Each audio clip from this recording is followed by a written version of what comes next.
It's going to be so good. So I'm going to do the formal bio in just a second, but why you want to listen today.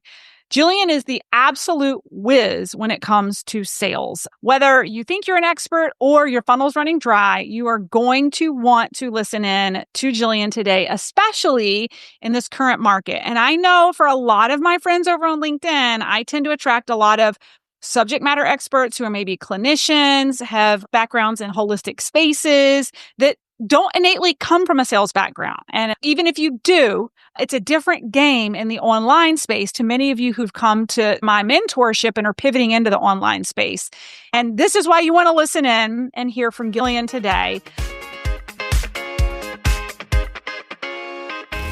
Need some effective tactical advice that actually helps you get results and makes a real difference in your life and business? You've come to the right place. If you're finding yourself here today, it means you're getting ready to gain serious traction in your business, rapidly multiply your income and impact, and you're ready to make it happen while living all out. Guys, I'm Melissa Hinault, your trustworthy corporate dropout turned six-figure business burnout turned happy and healthy CEO of a multi-million-dollar online business. And you're listening to the Burnout to All Out podcast. On this show, we're serving up innovative growth strategies, simple implementation methods to put them into practice, and action-stimulating inspiration tailored specifically for the modern entrepreneur. Let's dive in.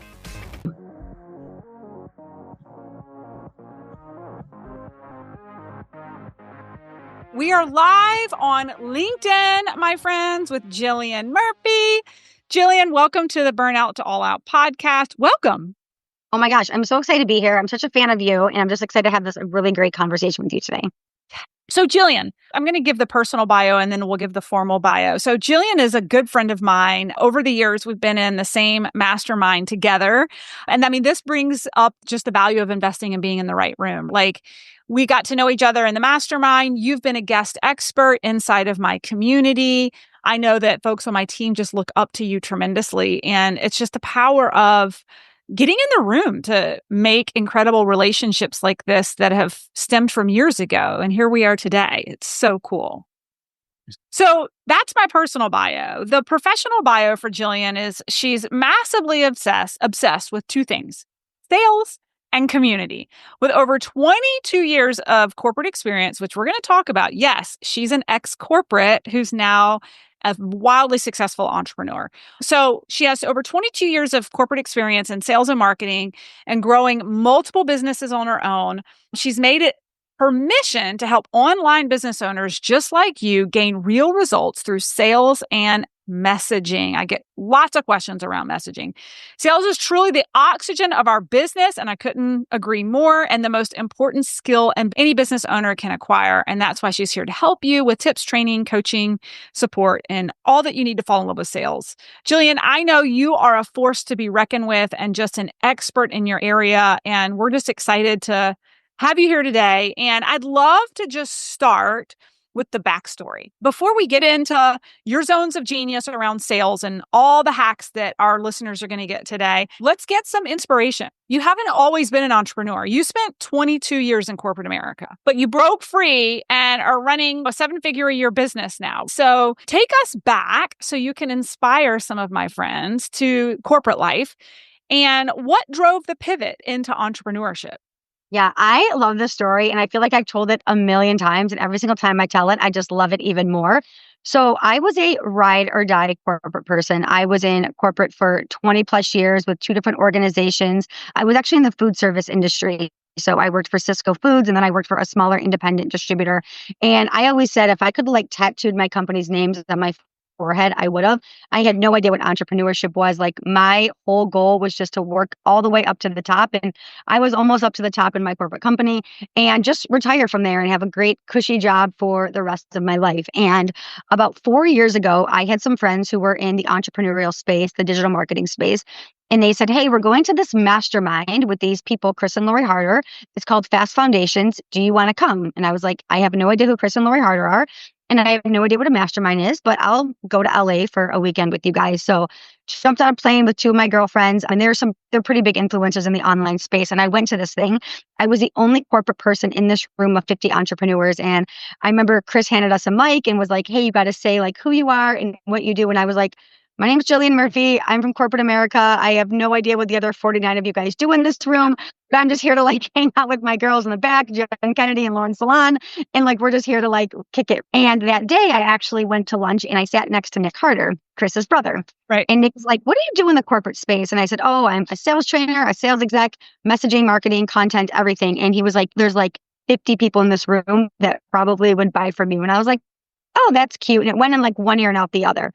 1 week to the day, I lost my corporate job because the pandemic happened and they cut the top 10 salespeople who were making the most amount of money. And I remember going through, we had these little black notebooks. You remember them from Elite Level Mastermind, these like little black notebooks. And I was like going through it and I was like, what was that guy's name that I sat next to? And I messaged Nick on Instagram and I was like, I think I need a business coach. So that day I actually hired my first business coach and we actually hit our first 6 figures in 6 months. We hit our first $500,000 in 18 months and it's been phenomenal ever since. But the biggest takeaways from that, I want your audience to know is like, I did not know what I was doing. I took just like radical, messy action and I also operated quickly and there was no plan B. Yes. Okay. So, and this is like, I love this because this is such the polar from my last interview. And this is why I always say there's always 12 ways to Sunday to get to your destination. So, like with Leah, we were just talking about like a calculated exit from corporate and how you can really be a high performer and build around your 9 to 5. But then there's also moments in life where the rug just gets ripped out from under you and you're just pushed out there. Yeah, I remember losing my corporate job and literally calling an Uber because like they took my company car, they took my computer, like they took everything. And I like called an Uber and I was like, I have to go home. Like I literally have nothing. And I was like, now what do I do? It was all I had done for 2 decades. Yeah. Wow. Okay. So that's the story behind your pivot and you never looked back. I have 2 questions to follow up on that and then we can get into your subject matter expertise. But since being an entrepreneur, what surprised you or been the biggest challenge that you never would have anticipated? And then we'll get into like the gift and what's been great. But like, what's been the biggest challenge that you weren't prepared for or that you just weren't aware of before you dove into it? Yeah, I think this is a really great question and I can answer it so simply because I know it 'cause it's still my challenge today is I worked for someone for 25 years and I was a great executor. Go hit a sales target, done. Go close a sale, done. I can go execute so well, but I'm not a business owner. So when I came into the online space, I just wanted to go execute. I just wanted to go sales. I wanted to go host the webinar. I wanted to go do all the things that I was really good at. And I was terrible. And I still am. I am not good at running the business side of things.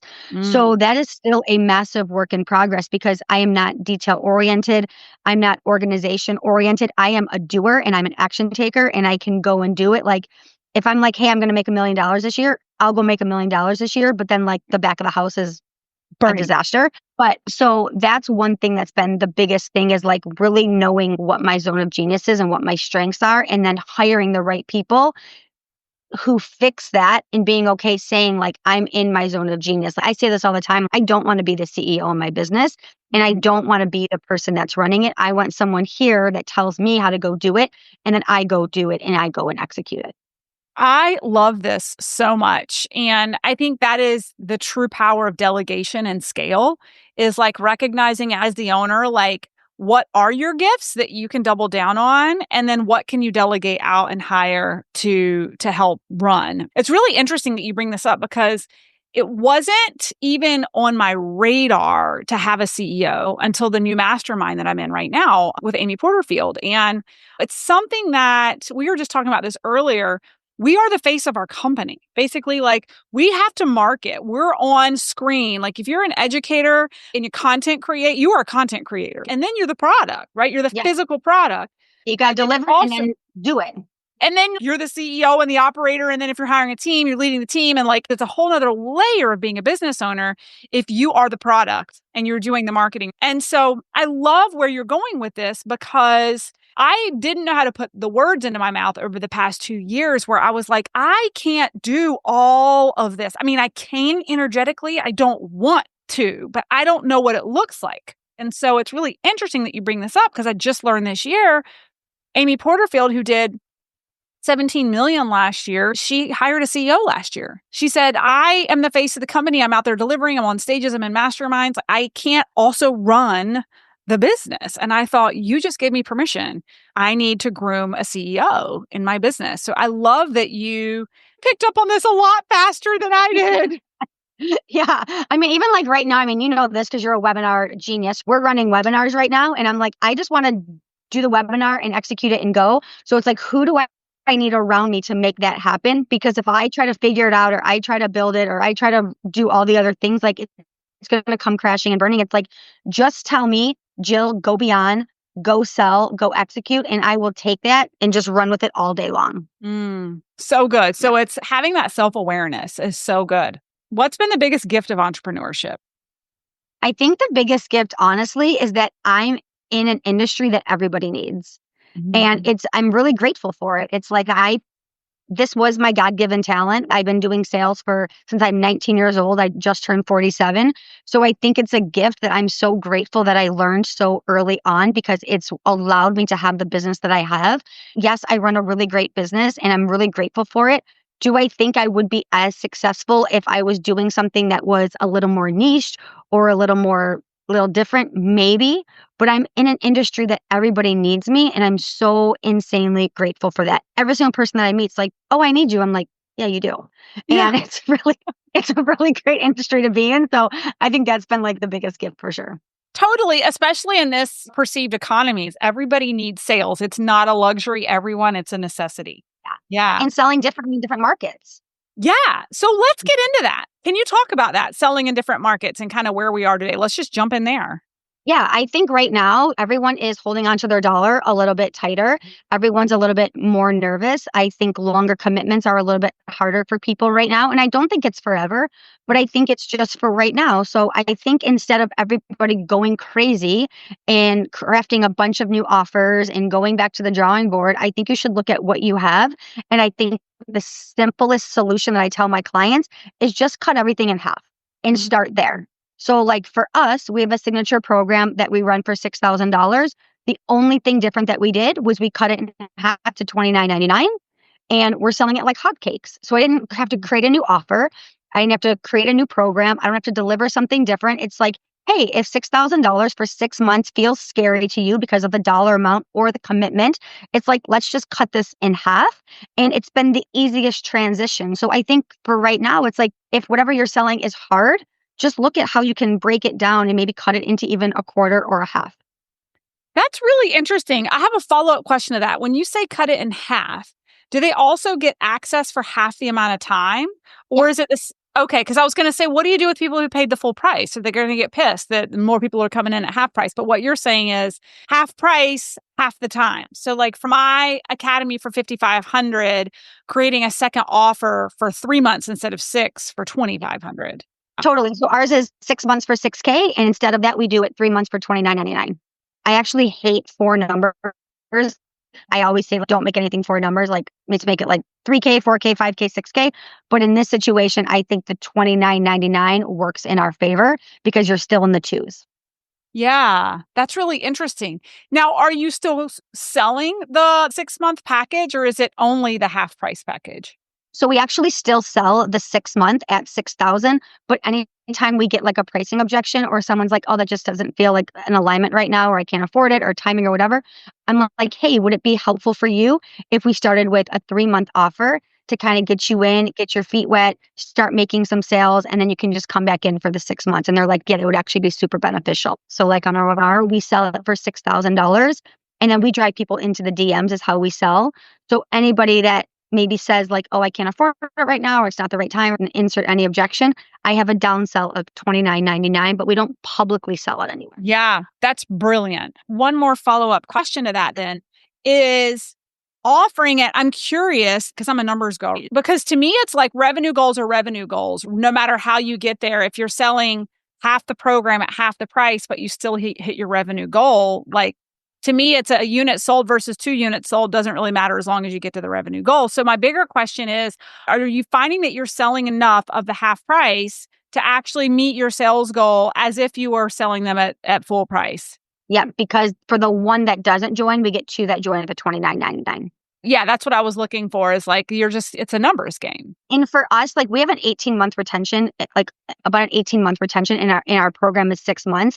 So they stay about 3 cycles in it. So we also know that once someone's in, they stay. So for us, we're just like, we just need to get them in, get them Right. making sales, showing them, and then the LTV, the lifetime value of the client is going to be there. So Right. I don't mind bringing someone in at lower because the chances of them leaving at 3 months is slim to none. So good. I hope everybody's hearing this. Yeah. Okay. All right. This is so good. So this is like, that's very market specific, but let's just talk about from your perspective, the key components to effective selling in the online space. So we were just talking to Leah, and Leah happens to be a prototype of like the average client we get in the academy. Because if you think about it, we tend to bring a lot of people in from corporate America who have pivoted as subject matter experts. Like Leah's a great example of being a subject matter expert and now consulting and coaching. And she even disclosed on our podcast the hardest challenge for her coming into entrepreneurship was learning how to market herself. Right. It's totally different. Yeah. And how to sell yourself. So when you think about those who've pivoted from the corporate life to being a subject matter expert, building an online brand, what are some of the key components to effective sales in the online space right now? So I think the number one thing, and I actually love this conversation, is you have to remember that you are selling yourself. So maybe you did work for a brick and mortar, or you did work for an organization or a company, and you did have a brand. And maybe even sales was really, really easy for you. I mean, even when I was in my corporate world, I sold over $100 million of sales, but I worked for some of the biggest brands in the world: Gatorade, Stouffer's, Boom Chicka Pop, Skinny Pop. So like, yeah, it's really easy to go in and say like, hey, do you want a pallet of Skinny Pop? The brand selling itself. So even when I came to the online space, I had to remind myself that I am marketing myself. So I think first, having the belief in what it is that you're selling, and I always say this, like you have to be your first sale.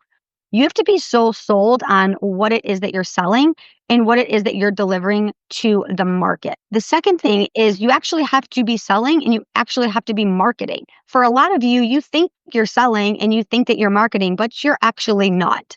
My rule of thumb is every 24 hours, I'm talking about my offer somewhere, whether that's on email, whether it's dropping it on my podcast, whether it's on my Instagram stories, whether it's in a piece of content. Like I am marketing myself unapologetically.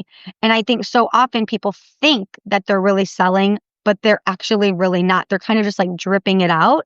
But you have to be so loud in today's space. Rule of thumb used to be like 6 to 8 times that someone needed to hear your offer. Now it's like well over 20 times, and even probably more than that now with the economy.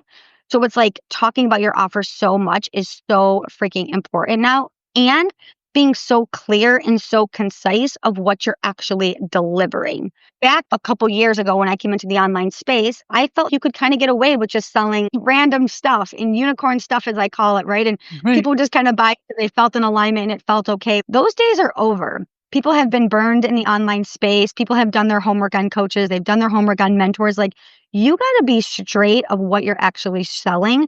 And it's got to be clear and concise of what you do, how you solve it, and the program promise of what someone's going to get when they're with you. I love that. The program promise. And you bring up such a great point. So I'm having my one-on-ones with my mastermind clients right now that we meet with quarterly. One of my clients yesterday was just this. He's ex-corporate executive and was just saying he's built a really great online presence for himself as a thought leader, but no one knows he's open for business because he isn't actually talking about his offer. And so it's like, how are people going to know that you're open for business if you don't tell them you're open for business? You have to have a vehicle for conversion. I'm the launch queen. You're like the DM queen as far as selling. They hear from me all the time. Like they see how I sell. You sell differently and I love it. So let's talk a little bit about, because you're closing hundreds of thousands of dollars in the DMs over on Instagram. So let's talk about like what's working for you, how you're able to sell kind of higher ticket in the DMs over on Instagram. So the number one thing that we do on Instagram is our content is really our like driver to create problem awareness and solution awareness so that people then do reach out to me in the DMs. So the number one thing that people ask me is, how are you having conversations with people in the DMs? Like, how are you kind of starting it? We don't. My content is the conversation starter. I create content that's problem awareness. That's like, I'll give you an example. Hey, if you are launching and you're sick and tired of getting on sales calls, let me tell you how I've closed over $1 million in the DMs. That might be a piece of content. So now it's like problem awareness, like, oh, yeah, I'm sick and tired of getting on sales calls. She's got a different way of doing it. I'm going to send her a message. So the content is creating curiosity that people then reach out. Then when they reach out, they're like, hey, I saw this reel or I saw this piece of content. Can you tell me a little bit more about what this looks like? So from there, then we have a conversation of what that actually looks like. So that's the number one thing, is our content does the heavy lifting for us. It's not like link in bio, send me a message, book a, it's not any of that like BS type of stuff. It's literally just like really good content that speaks to the problem. All right, friends, if you've been with me for a while, you know I'm a LinkedIn expert. But hey, maybe you're new to us. And if you're new to us, here's the deal. We are the absolute LinkedIn experts. We've been teaching thousands of clients over the years how the power of LinkedIn has allowed me to scale to the multiple seven-figure mark as an entrepreneur in the online service-based space. Even if you know that we are experts and we've run these totally free workshops in the past, you have never experienced what we're putting out now. We're continually taking feedback and continually applying what we can to make sure our students in our totally free Lead Gen Masterclass are getting the best results. And so I am so excited to reveal to you that in our upcoming masterclass, we are going to be taking radical action over 5 days, focusing on the top 5 accelerants that are proven to drive results for lead generation to 10x the lead generation in your business with ease, so you can get back to the things that are important in business that don't include spending hours a day on social media.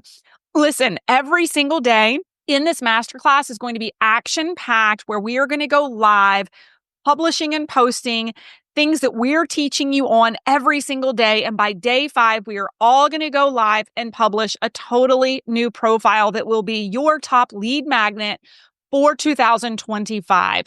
Listen, it's high vibe. It's a lot of entrepreneurs who are there taking action, and you don't want to miss out on learning these simple, proven, repeatable strategies that you can apply day in and day out in this economy to have high quality leads coming to you systematically on a daily basis. The details to register are in the podcast episode notes. Would love to see you there, my friends.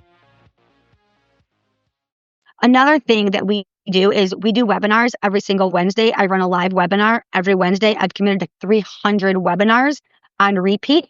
Wow. And I know, it's crazy. I have one today, actually. Every Wednesday I do it. And the number one thing that we do is at the beginning of the webinar, there's a freebie, but the only way they can get it is to DM me. So now on the webinar, they're already sending me a DM. So I know who's on the webinar. So then it's like, hey, thank you so much for being on the webinar. What was your biggest takeaway? I'd love to drop this freebie to you. So now I'm already in conversation with them, and I can take the conversation directly to like, well, why were you on this webinar? What are you curious about? How are your sales? Versus trying to like hope they see an email or hope they actually read it. So that's been something that's been super helpful for us. I will say I don't take credit for this. I hired someone on Russell Brunson's team. We're running through ClickFunnels, and this was like his number one thing he put in place. And it's been a game changer to drive people into the DMs off of that beginning of the webinar. So that's our 2 biggest things that we do. And then I am just always having real life conversations with people in the DMs on all sorts of things, so that I become what's called the trusted bestie. And when I become the trusted bestie and then they need help in sales or messaging or marketing or content, then Jillian Murphy is like the only and obvious choice to hire. Yeah, this is powerful, because to me, this is attraction marketing at its finest. Your content is king. Content drives the traffic. When the pipeline is ready, when the time is right and the content hits them, they're in the DMs with you. And then it's a matter of your powerful DM strategy. And you're closing in the DMs, like you're not even taking calls. No, I've done 4 sales calls in 4.5 years, and we've closed millions and millions of dollars. Yeah. And you guys, I'm not selling like $97 products. I mean, the lowest product that we have is $6,000. One-on-one coaching starts at 18 grand. It goes up to $48,000, like high ticket. And I will tell you, this isn't just me. It's how I teach all of my clients. So if you're on here right now and you're like, well, that's good for her, but she's a business coach. Mhm. My functional medicine practitioners are doing this. My real estate agents are doing this. My business coaches are doing this. Like any niche can do this, but you have to believe in it first. I will say the people that have the biggest resistance are my healthcare professionals and my practitioners and my functional medicine doctors. They're like, we can't do this. I was going to ask about that because that's a large part of my group. Yeah, they absolutely can. Because this is the thing. High level buyers, just like you, Melissa, you're a high level buyer. You don't want to get on a sales call either. No. And I don't want to get on a sales call. I always do it. If I could just text my therapist, that would be amazing. Like none of us want to get on calls. So if you can remove that from them, they don't want to get on calls. You don't want to get on calls. And I will say one thing that I do very well is voice memos. So Mhm. anything that you could say on a phone call, you could just do on a voice memo. And it's simple as this. Hey, are you open to taking this text message to a voice memo? And we can just have a conversation right here, because this is also the thing. When people reach out to you in the DMs, they're hot. They want their problem solved. So let's use a functional medicine practitioner for an example. When someone reaches out to you in the DMs and they're like, oh my gosh, I'm so frustrated. My pants aren't zipping. I feel like I'm never going to lose this baby weight. And I basically want to jump off of a bridge at this point. They're in it right now. And if you're like, perfect, go to my calendar and book a call. And then they book a call for 7 days from now. Those jeans might fit in 7 days. They might feel better in 7 days. The kids might have needed braces in the next 7 days. Like you want to get them when they're hot and be like, perfect, let's talk about this and let's get you in right now. Oh, that's so powerful. I have to say, some of the things that you're doing are really validating to me too, though, because it's like we launch over on LinkedIn, we go live over there. But what we do and what you're talking about with Russell Brunson, the whole time we're launching, we run contests and drive people to my DMs on LinkedIn. I'm having everyone connect with me and I'm in conversations with everyone that I can be over there. So I love that. And there is a voice memo button on LinkedIn. So then I'm also like directly in conversations with people. But that brings me to capacity questions because you're making millions. Okay. But I'm curious, like, you can't be doing it all. Do you have setters? Do you have closers? Are you doing this all yourself? What does this look like? Yeah. So it's interesting that you say that because we are running a very slim team. So I have one assistant, me, and a webinar coach. So that's it. So yay to crazy high profit. We're very excited about that. We have insane profit in our business, but we definitely run a little bit ragged. I mean, we're on a burnout podcast, right? I do everything myself. I set all the calls. I'm having all the DM conversations. So last week on our webinar, we had 47 people live. There was 47 people that messaged me content during the webinar, and I was having 47 conversations after. Wow. Now there's follow-up. I also have a fully stacked one-on-one client roster. So I am doing it all myself. So there will be a point that I can't do it myself. But also, I think it's important for even your audience to know, like, for a really long time, and I think this had a lot to do with the rooms that we were in, like you and I were in the same room for a long time. I was chasing bigger numbers than I actually needed. So for a long time, I was like, oh my God, I need to have all this team. I need to have all these people. I need to make $10 million a year, whatever it was. And then it was like, no, I actually want to have a really profitable business. And if I make like a couple $1,000,000 a year, like I'm totally fine. So for me, that's kind of where we are. Like, I'm not running a big machine. I can remember a literal conversation that I had with Chris, and it was literally about you.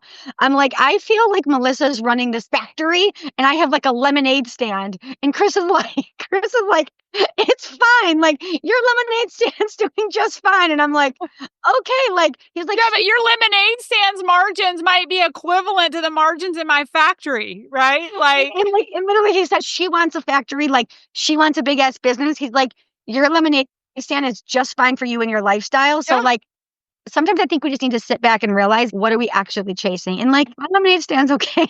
I love that. Listen, I mean, I talk about this very openly. Like, we grew so fast 2 years ago. We grew 380%. And then we overhired. And like in 2023, we closed out our year at well over 25% profit margin with the amount of team I have. Like, it was good money. Then we overhired. And last year we grew by 38%. And my margins went down to 8. You probably made more money last year than I did with your lemonade stand, meaning the money you take home. And people don't want to talk about that. And I'm like openly talking about that. My margin was 68% last year. Right. So exactly. I applaud what you're doing. This year, I've cut back tremendously and created a very lean team when we closed out our first quarter at 25% profit margin. Amazing. Thank you, baby Jesus. And we're growing beautifully and highly organized, but it's like, let's be transparent about these numbers that we're chasing, because I'm right there with you. My team this year, when I set my revenue goals, I was like, we can make exactly what we made last year. I really don't care. As long as the margin is 25%, I don't care that we grow anymore. And the team is like, really? I'm like, yes, it's a vanity number. I think part of it is like, we're in these big rooms and we're sitting next to people, like I'm sitting next to people like you or other people in those rooms. And it's like, oh my God, like I really want this. But then it's like, what is that? What does that look like? Like, I have a very different lifestyle. It's just me at my house. I have an apartment. I remember that conversation with Chris. He was like, you don't need to make $10 million a year. He's like, a couple $1 million, you're living a great lifestyle. And it was like, it's totally fine. Yeah. Well, and I would argue the people making 10 million aren't keeping 10 million. I know the people in the rooms that were making high multiple millions and their margins were like this. Again, it's a vanity number. Like, we can go down a rabbit hole about that. Yeah. Yeah. Totally. It's a whole nother podcast. Yeah, exactly. Okay. What are people doing wrong in sales? Yeah. Oh my gosh. How long is this podcast? No, there's this was actually like one of my webinar slides, so I can literally just like riff on this really quick. Yeah. But I think the number one thing that people are doing wrong is what I call like golden retriever energy, which, imagine like you have a golden retriever and you come home and the golden retriever is like obsessed with you and it's like licking your face and it's being high energy and it's like just being like attacky. That's what a lot of people are doing in sales. And it's like, as soon as someone asks you about your item or your products, you're getting like so excited and you're hyped up and you're jumping all over them and you're like in their DMs and you're just obsessed with them, versus what I like to call like black cat energy, which is like being just a little more like smooth and like a little sultry, and they have to chase you a little bit more. And like that type of energy is so great in sales, because then it's like people don't like, they want to chase you a little bit more. So even if somebody like reaches out to me in the DMs and they're like, hey, Jillian, can you tell me a bit more about your program and your pricing? I might send a message back and it's like, hey, I'm super tied up with clients today, but I'll get back to you tomorrow. Even if I'm like literally on a walk. I don't want to be like, oh my God, sure, let me tell you everything about Infinity. And I'm so excited to have you, because then it's like, and I can talk right this minute, right? Is that right now? Like, let's jump on a call right now. It's like, no, like calm down. So that's like number one. It makes me literally cringe, because all of my clients send me their DMs, like I'm like in their DMs helping them. And that's like the number one thing that I see. And I'm just like, literally, please stop. The number two thing is you're just not listening. If you listen to your clients, they will tell you everything that you need to know. But you are usually in your head and you're just thinking about the sale and like what to say next. And you're not actually paying attention to what they're telling you. So listen to them, pay attention, read what they're writing in a text message, read what they're writing in a DM, and then just basically deliver that back to them. That is absolutely golden. And I think the third thing, biggest thing, is like people don't actually know who they're selling to. There's 4 different types of buyer types, and they're trying to sell everybody the same way, or they're trying to sell how they actually like to buy. So an example of this is, I'm a dominant buyer. I don't care about a single detail. I just want to know that you can help me and then like take my money, right? Right. Yeah. But if someone's an analytical person, they assume that I need all the information and they're not paying attention to the cues that I'm giving them. And they just keep giving me more information or like, hey, let's get on a call, or let me send you this. And it's like, pay attention to what someone's saying. Because you could almost talk the buyer out of the sale after they were already sold by giving them too much information. 100%, literally 100%. So those are like the 3 biggest things. And I actually teach this in my webinar every Wednesday. It's like the 4 different buyer types. And once you know who they are and how to sell them, it's so simple, because you just like pay attention to what each person is. Yeah. Okay. I love this so much. Now, I'm just personally curious because I've heard about the weekly webinar thing. There was a speaker at Amy Porterfield's mastermind last live event who does a webinar every single week. And Yeah. she's a sales expert, actually. And that's her jam. Like every single week, she hasn't missed it for 52 weeks. So I'm curious how that's working for you. So Yeah. you're doing a webinar once a week and you're going live. You're promoting this. Are you promoting it through your email and through your socials and Yep. just driving Email. traffic to where? Is it like a Zoom link? Is it Instagram? Like what is it? So we're doing it every single Wednesday at 11 a.m. PST time. We're hosting it on Easy Webinar. We are sending people either through our email. So every week there's like new email copy that goes out, and then we're promoting it on socials, and we're just driving people to it every single week. And then everyone who like registered that didn't show, we're obviously like bumping them back to invite them back. And it's the same webinar. And I hired this guy. His name's Mike Schmidt. And talk about like being in the right room. Let's tell you a quick story. I have a woman who's in my Infinity program, and she's a mom coach. She's great. And one day we were just kind of talking, and I was like, yeah, I really want to get these webinars under control. And she was like, oh, you should talk to my husband. And I was like, oh, who's your husband? And she was like, oh, he's a partner with Russell Brunson. He's part of the ClickFunnels team. He spoke at like every one of the ClickFunnels lives the last 8 years. And I'm like, okay. And he doesn't coach anybody, but he did me a favor, like a solid for 3 months. And he came in and he's basically webinar coaching me for 3 months. And this is where it's like just being in the right room and saying what you need. You're just like one conversation away. So every single week we do the webinar, and then he immediately watches it after, and then he makes tweaks, and he tells me what to change for the next week. So like last week, I didn't value stack enough at the end. So he just added a slide. So then this week we're going to change it. Also, I'm selling a $6,500 offer, which was $6,000 offer. We have like a discount code, a $6,000 offer on it. And a lot of people were like, oh, that's too high for webinars. You can't sell $6,000 in an hour. But remember, we're driving people to the DMs. So a lot of the sales aren't coming directly on the webinar. They're coming like a week later or 2 weeks later. So we are having sales every single week off the webinar. But we're noticing like if someone came to the webinar this week, they'll buy in like 1 to 2 weeks, maybe even 3 weeks, because it's taking time for me to like nurture them. Nurture. Yeah. Yep. We've actually only sold one live with like link in chat buying. Everybody else has been like through a DM, and then we close them. Powerful. Because that was going to be my follow-up question, because the same has always been told to me, which is why my launches go for a number of days, because the price point is $5,500. Because you had me curious. I'm like, could I go live just once a week and sell my $5,500 offer? But what I'm hearing you say is it's driving them to the DMs. And then I'm curious, I don't know how you would calculate your conversion rate since they're all coming kind of layered on top of each other, webinar over webinar over webinar. He has a full like data sheet that he pays attention to. Mm-hmm. So last week, for an example, we had 17 people on live. Mm-hmm. And out of those 17 people, 3 had bought.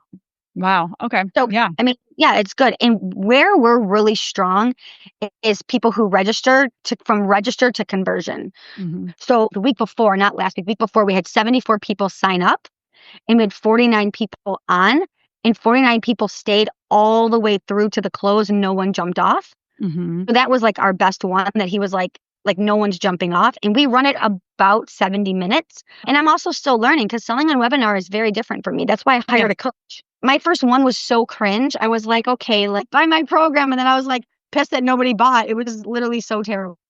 I can let's talk about that for a second, because I think that so many people don't want to start because they want it to be perfect. Oh my God, it's so bad. And so I love that you're honest about this. And so was I. And I'm 7 years into doing webinars, and I'm constantly reviewing, and there's things I still forget. In our last masterclass, I totally forgot to announce to book clarity calls with me. And like, I have like an 80 to 90% close rate on clarity calls, and it drives a lot of the revenue, and the company forgot to announce it. And we're like, why don't we have any clarity calls booked? And it's like, because Melissa forgot to announce it, right? Let's give our listeners like permission to be messy and just do it anyway, you know? Oh my gosh. Yeah. Today's going to be our 9th one. I even tell people, like, I'm like, hey, come back in a couple of weeks. It's going to be better. Keep coming back. Like, it's going to be better. I'm like, you're on the webinar today. Amazing. I'm so glad you're here, but come back next week, because next week will be even better. Like, I didn't invite them to come back. And our first one was on Zoom. I was letting people in the chat. It was a disaster. People were coming off mute. And then even within a couple of weeks, we moved them from Zoom to Easy Webinar. And even that was like an upgrade. And then we upgraded the emails. And it's like everything is just getting better every single week that I'm willing to do this. And I said, I will do this webinar live until it hits 7 figures. I love this. So Easy Webinar, is it like Zoom in the sense that you can still interact with them and see them? Or is it like you're streaming outwards? Yeah. So as soon as they're in like a waiting room and then I hit go live and then it goes live, they can see me. I can't see their faces, but I can see them like in the chat. So I can see their name so I know who's on. And then when they watch the replay, I'm just like in a little bubble in the corner. Okay. Versus like a big face. Which I also like, so I don't have to get like super ready to like do a webinar because I'm just like, they're only going to see me in this like little quarter size thing in the world. Like I don't really give a shit. So that part I do actually like. And then we can preset questions and polls that I have an assistant. His name's Paul, that he'll just like hit. So it'll say, what do you currently think about sales right now? And then it'll say like, poll will go out and it'll be like, I think that they're it, or I feel salesy, or I love sales. So then we have these polls that are interacting with people, and then we'll hit send offer and the offer will just drop. So it's actually pretty cool. I think 15 grand for this software for someone to build it out. I didn't know anything about it, but it feels really cool and it feels super easy to be part of. That's awesome. The thing that I still struggle with to this day, because I'm still a Zoom girl, is I need an audience to speak. Yeah, it's hard. And my team tells me we've tried these fancy webinar platforms and they laugh like we talk about disaster. I was in the middle of recording and my team just stopped me. They were like, Melissa, this is awful. So that's always been my big challenge. I've not been able to come off of Zoom because I can see people when I'm streaming live on Zoom. But you know, it's interesting. Amy is the opposite. She gets really nervous when she sees people. So it's like, it really just depends on your personality. I thrive on other people's energy. What I do love about it though, is like 1 week, we only had 3 people show up and no one knows that there's 3 people on. That's nice. Yeah. So that I do like because we are not running paid traffic. We're doing everything organically. So our numbers are very different, right? Right. Some weeks there's 47, some weeks there's 3. Today we have 17 people registered. So who knows how many people will be on. So I do like the fact that when people come on, they don't know if there's 100 people or like it's just me. That's powerful. And I mean, the flip can happen too. I have had Zooms where we've been Zoom bombed, where like there's been like naked people on the screen. So there's that, or you've got somebody picking their nose. I had a guy falling asleep while I was talking one time, and that'll really mess with you too, you know? Yeah. Trying to like move the sheet to like a different sheet of people where there's not someone sleeping or picking their nose. So it can be distracting too, I feel like. Yeah. Well, Jillian, this has been so good. So how can people work with you? You've talked a little bit about your offers, but I have an array of clients from entry level all the way up to running $1 million businesses and everything in between. And my listeners, what are the ways that people can come work with you? And I mean, I know you've got a webinar running right now, but if people catch this podcast a couple of weeks from now, how can people work with you or come find you? Yeah, so we have a signature program. It's called Infinity. It's open at all times. You can come in. It's really made for people that are anywhere from 0 to 500K. And we're going to touch everything: messaging, marketing, content, sales, closing, offers. It's also an incredible community. So even if you're just looking for a community to come in and network or be part of or grow to the next level, find your next business bestie, or even get business out of, I always say like, it's not my community. It's like your community. So that's what I love about Infinity. And then I'm always looking to see if someone is the right fit for one-on-one. That can be anywhere from 0 to multiple millions of dollars, even brick and mortars. I love brick and mortar businesses. I do fractional sales manager work. So just needs to be the right fit. So slide into my DMs and let's have a conversation. Awesome. I love this so much, Jillian. Thank you so much for showing up and just giving value to our community, and just adore you so much. And I'm glad we're able to connect today. Thank you so much, Melissa. I appreciate you. Thank you. Bye-bye. Bye. Thanks, guys, so much for listening in on today's podcast episode. And I can't wait for you to see my upcoming guest in the next episode. You are going to love this keynote speaker. Hey, here's the deal. If you liked this, please subscribe and leave a review. And you want the latest online business growth strategies and exclusive LinkedIn pro tips sent straight to your phone? Text the word update to 704-318-2285. That is, text the word update to 704-318-2285. Can't wait to see you guys. Come find me over on Instagram, LinkedIn, Facebook, wherever you like to hang. I cannot wait to hear how you are enjoying and applying what you're learning. You guys reach out to me over on social because I love hearing what's resonating with you. When you reach out to me and you send me those personal DMs, they really do impact the content I continue to bring forward to you. So again, come find me, Melissa_Hinault over on Instagram, Melissa Hinault over on LinkedIn and Facebook. Can't wait to see you guys over there.